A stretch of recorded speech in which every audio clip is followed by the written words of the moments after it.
नमस्कार। एबीपी गंगा के digital bulletin में आपका स्वागत है। रायबरेली से मैं हूं पंकज सिंह। आज रायबरेली की बड़ी खबर के बारे में आपको अपडेट करता हूं। आज की बड़ी खबर, अशरफ के काफिले में चल रही गाड़ी को पुलिस ने चेक किया था। पुलिस के गाड़ी चेक करने के बाद उसमें बैठे अधिवक्ता बंधुओं ने आरोप लगाया था कि पुलिस बिना किसी कारण के वो गाड़ी चेक कर रही है, जिससे कि हम लोग वहां साथ मजा ले पाए। पुलिस ने इस बात का खंडन करते हुए एक प्रेस नोट जारी किया और उसमें कहा कि एक वैगन आर गाड़ी जो काफिले के साथ संदिग्ध परिस्थितियों में चल रही थी, कभी आगे कभी पीछे कभी दाएं कभी बाएं हो रही थी, जिसको संदिग्ध परिस्थितियों में पुलिस ने रोका। रोकने के बाद उसमें ब्लैक सिल या अन्य चीजें लगी हुई थी, उसकी चेकिंग की गई और ट्रैफिक नियमों के उल्लंघन के चलते उसका चालान किया गया। पुलिस ने साफ कहा है कि जो आरोप लगाए गए हैं वो आरोप पूर्णतया निराधार व असत्य है। जो अधिवक्ता बंधु बैठे हुए थे उनका कोई इस तरह का कोई भी मंशा नहीं थी कि उनको डिस्टर्ब किया जाए। केवल ट्रैफिक नियमों के उल्लंघन के लिए अशरफ के काफिले में चल रही गाड़ी को रोका गया और उसका चालान किया गया। नवरात्र में मंदिरों और शिवालयों में जबरदस्त भीड़ देखी जा रही है, जिसके चलते पुलिस अधीक्षक आलोक प्रियदर्शी ने सभी मातहतों को साफ निर्देश दिए हैं कि मंदिर के बाहर व आने जाने वाले स्थानों पर पुलिस पूरी तरह से नजर रखे। शहर में सीओ सिटी वंदना सिंह के साथ में शहर कोतवाल और अन्य पुलिसकर्मियों ने पूरी तरह से पैदल मार्च किया। पैदल मार्च कर लोगों को शांति का संदेश दिया। साथ ही सभी मंदिरों पर जो पुलिस कर्मी ड्यूटी पर लगे थे उनको भी मुस्तैद रहने का निर्देश दिया। बता दें कि सीओ सिटी के साथ में पुलिस अधीक्षक आलोक प्रियदर्शी और अपर पुलिस अधीक्षक नवीन कुमार सिंह ने भी भ्रमण किया और ड्यूटी पॉइंट पर लगे हुए पुलिस कर्मियों और दरोगा या इंस्पेक्टर की लोकेशन चेक की और उनकी गतिविधियों को जाना। साफ निर्देश दिया कि इस त्योहार के चलते किसी तरह की कोई अप्रिय घटना न घटने पाए। सभी लोग अपनी अपनी ड्यूटी पर मुस्तैद रहें और किसी भी भक्त या श्रद्धालु को कोई समस्या न होने पाए। मिनरिया थाना क्षेत्र के हैबतपुर में एक भयंकर सड़क हादसा हुआ, जिसमें 2 सगी बहनों समेत 3 की दर्दनाक मौत हो गई, जबकि एक मासूम जिंदगी और मौत के बीच जंग लड़ रहा है। बता दें कि बूढ़नपुर गांव की रहने वाली 2 बच्चियां अपने मौसी के यहाँ अपने छोटे भाई के साथ गई थी।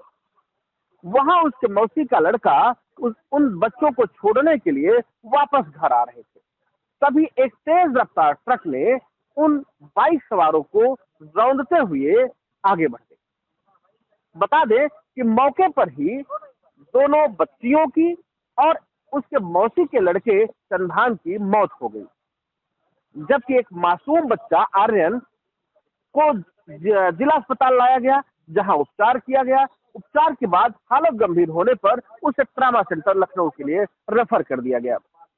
वह अभी भी जिंदगी और मौत के बीच जंग लड़ रहा है। सूचना मिलते ही परिजनों में तो कोहराम मचा ही, गांव और नाते रिश्तेदारों के आंसू भी नहीं थम रहे हैं। रमजान के पवित्र माह में सभी जो व्रती हैं वो दिन भर रोजा रहकर पूरा अपना नमाज अदा करते हैं। नमाज अदा करने के साथ ही आपको बता दें कि जो बाजारों की रौनक है वो बाजारों की रौनक भी अच्छी खासी देखी जा रही है। क्योंकि नवरात्र और रमजान दोनों चल रहे हैं, इसलिए रमजान में जो रोजेदार हैं वो पूरी तरह से रोजा रख रहे हैं।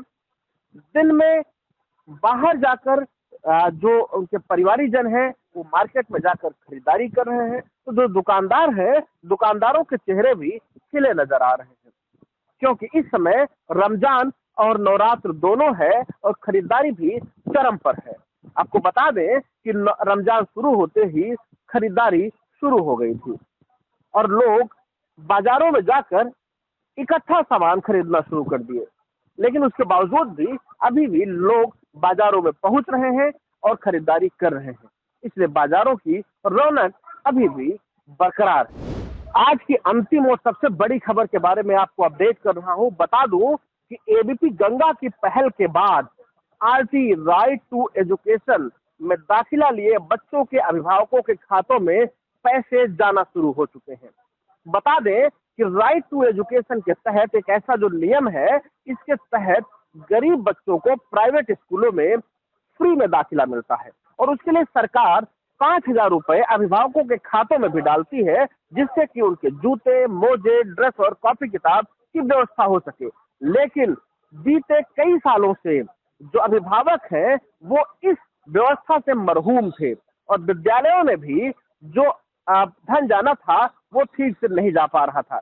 लेकिन एबीपी गंगा ने जब इसको प्रमुखता से चलाया और इसको एक मुद्दे की तरह, एक जनहित के मुद्दे की तरह जब चलाया, तो यहाँ का विभाग जागा और जो बीते समय का था आरटी का धन वो भी, और इस बार का भी कुछ धन जा चुका है और अभी भी इसकी प्रक्रिया जारी है। आपको बता दें कि एबीपी गंगा इस तरह के जनहित के मुद्दे उठाता रहा है और आगे भी उठाता रहेगा।